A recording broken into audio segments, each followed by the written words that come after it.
नमस्कार दोस्तों, मेरे चैनल कथा कोश पर आप सभी का स्वागत है। मैं आज आपके लिए आई हूँ मुंशी प्रेमचंद की कहानी ईद का। कहानी पसंद आने पर चैनल को सब्सक्राइब, शेयर और लाइक करना ना भूलें। चलिए दोस्तों, कहानी की शुरुआत करते हैं। रमज़ान के पूरे 30 रोज़ों के बाद ईद आई है। कितनी मनोहर, कितना सुहावना प्रभात है। वृक्षों पर कुछ अजीब हरियाली है, खेतों में कुछ अजीब रौनक है, आसमान पर कुछ अजीब लालिमा है। आज का सूर्य देखो, कितना प्यारा, कितना शीतल है, मानो संसार को ईद की बधाई दे रहा है। गाँवों में कितनी हलचल है। ईदगाह जाने की तैयारियां हो रही हैं। किसी के कुर्ते में बटन नहीं है, पड़ोस के घर से तागा लाने को दौड़ा जा रहा है। किसी के जूते कड़े हो गए हैं, उनमें तेल डालने के लिए तेली के घर भागा जाता है। जल्दी जल्दी बैलों को सानी पानी दे दें। ईदगाह से लौटते लौटते दोपहर हो जाएगी। दिन को उसका पैदल रास्ता, फिर सैकड़ों आदमियों से मिलना, भेंट करना। दोपहर के पहले लौटना असंभव है। लड़के सबसे ज़्यादा प्रसन्न हैं। किसी ने एक रोज़ा रखा है, वह भी दोपहर तक, किसी ने वह भी नहीं। लेकिन ईदगाह जाने की खुशी उनके हिस्से की चीज़ है। रोज़े बड़े बूढ़ों के लिए होंगे, उनके लिए तो ईद है। रोज़ ईद का नाम रटते थे, आज वह आ गई। अब जल्दी पड़ी है कि लोग ईदगाह क्यों नहीं चलते। इन्हें गृहस्थी की चिंताओं से क्या प्रयोजन। सेवैयों के लिए दूध और शक्कर घर में है या नहीं, इनकी बला से। ये तो सेवैयाँ खाएंगे। वह क्या जाने कि अब्बा जान क्यों बदहवास चौधरी कायम अली के घर दौड़े जा रहे हैं। उन्हें क्या खबर कि चौधरी आज आंखें बदल लें तो यह सारी ईद मुहर्रम हो जाए। उनकी अपनी जेबों में तो कुबेर का धन भरा हुआ है। बार बार जेब से अपना खजाना निकालकर गिनते हैं और खुश होकर फिर रख लेते हैं। महमूद गिनता है, 1, 2, 10, 12। उसके पास 12 पैसे हैं। मोहसिन के पास 1, 2, 3, 8, 9, 15 पैसे हैं।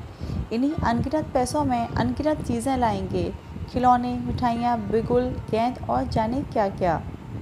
और सबसे ज़्यादा प्रसन्न है हामिद। वह 4-5 साल का गरीब सूरत दुबला पतला लड़का, जिसका बाप गत वर्ष हैजे की भेंट हो गया और माँ न जाने क्यों पीली होती होती एक दिन मर गई। किसी को पता न चला क्या बीमारी है। कहती भी तो कौन सुनने वाला था। दिल पर जो बीतती थी वह दिल ही में सहती, और जब न सहा गया तो संसार से विदा हो गई। अब हामिद अपनी बूढ़ी दादी अमीना की गोद में सोता है और उतना ही प्रसन्न है। उसके अब्बा जान रुपए कमाने गए हैं, बहुत सी थैलियाँ लेकर आएंगे। अम्मी जान अल्लाह मियाँ के घर से उसके लिए बड़ी अच्छी अच्छी चीज़ें लाने गई हैं, इसलिए हामिद प्रसन्न है। आशा तो बड़ी चीज़ है, और फिर बच्चों की आशा। उनकी कल्पना तो राई का पर्वत बना लेती है।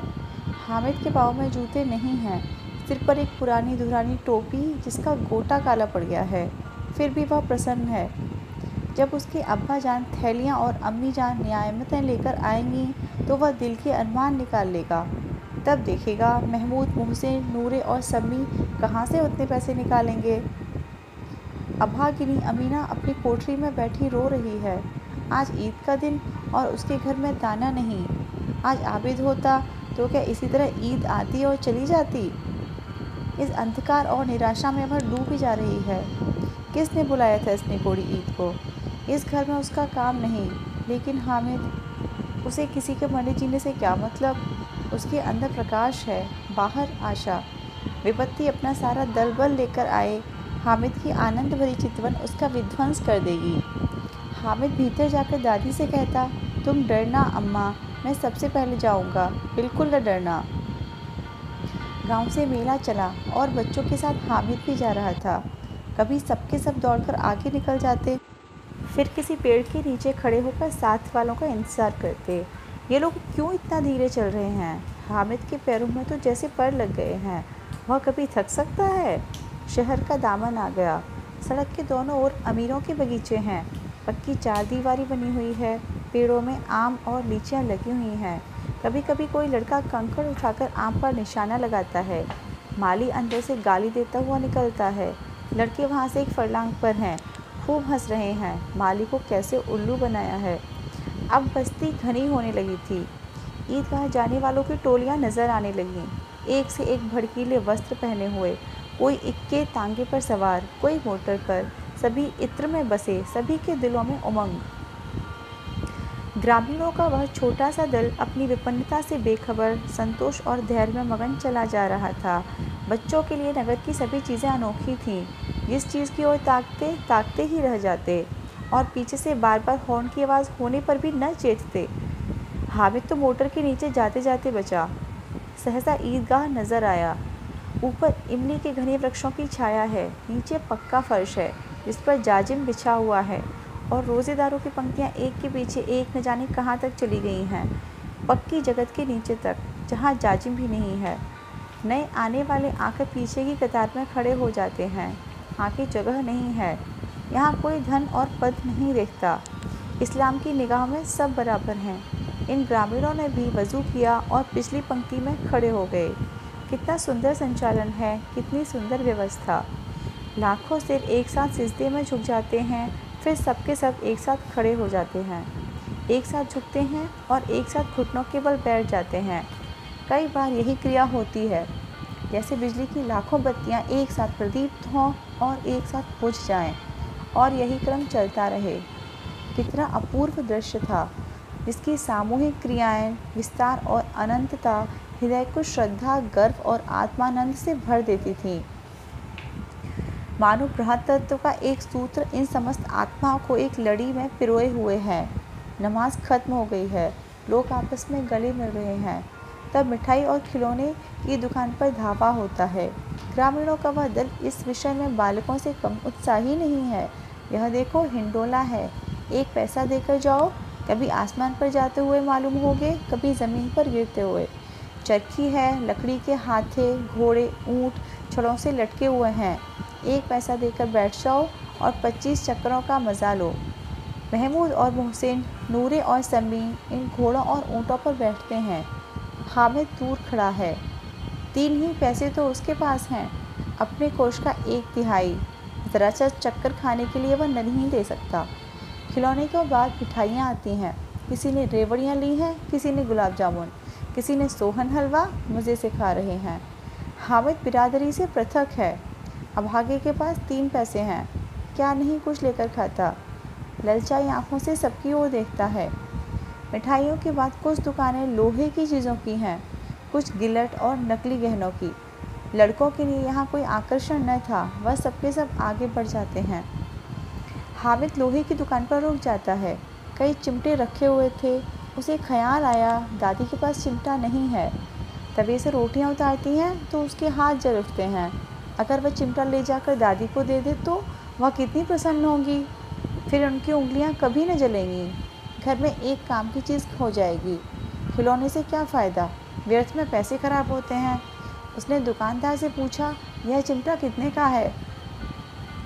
दुकानदार ने उसकी ओर देखा और कोई आदमी साथ न देखकर कहा, यह तुम्हारे काम का नहीं है जी।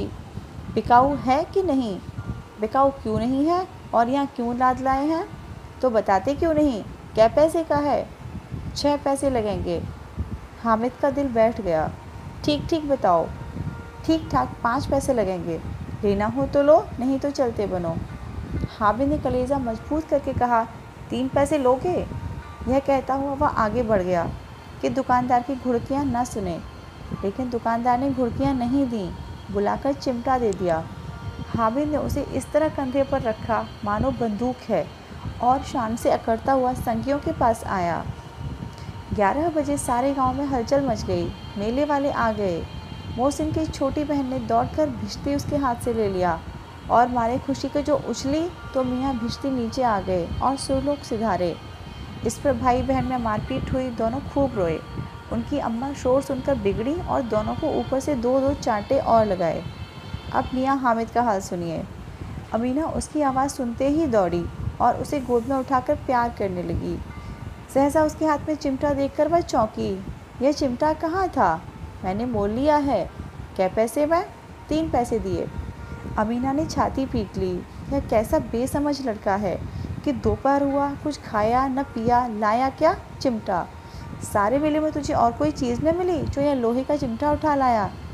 हामिद ने अपराधी भाव से कहा, तुम्हारी उंगलियां तवे से जल जाती थीं, इसलिए मैंने इसे लिया। बुढ़िया का क्रोध तुरंत स्नेह में बदल गया, और स्नेह भी वह नहीं जो प्रगल्भ होता है। और अपनी सारी कसक शब्दों में बिखेर देता है। यह मूक स्नेह था, खूब ठोस, रस और स्वाद से भरा हुआ। बच्चे में कितना त्याग, कितना सद्भाव और कितना विवेक है। दूसरों को खिलौना लेते और मिठाई खाते देखकर इसका मन कितना ललचाया होगा। इतना जब्त हुआ कैसे? वहाँ भी इसे अपनी बुढ़िया दादी की याद बनी रही। अमीना का मन गदगद हो गया। और अब एक बड़ी विचित्र बात हुई, हामिद के इस चिमटे से भी विचित्र। बच्चे हामिद ने बूढ़े हामिद का पार्ट खेला था। बुढ़िया अमीना बालिका अमीना बन गई। वह रोने लगी, दामन फैलाकर हामिद को दुआएं देती जाती थी और आंसू की बड़ी बड़ी बूंदें गिराती जाती थी। हामिद इसका रहस्य क्या समझता?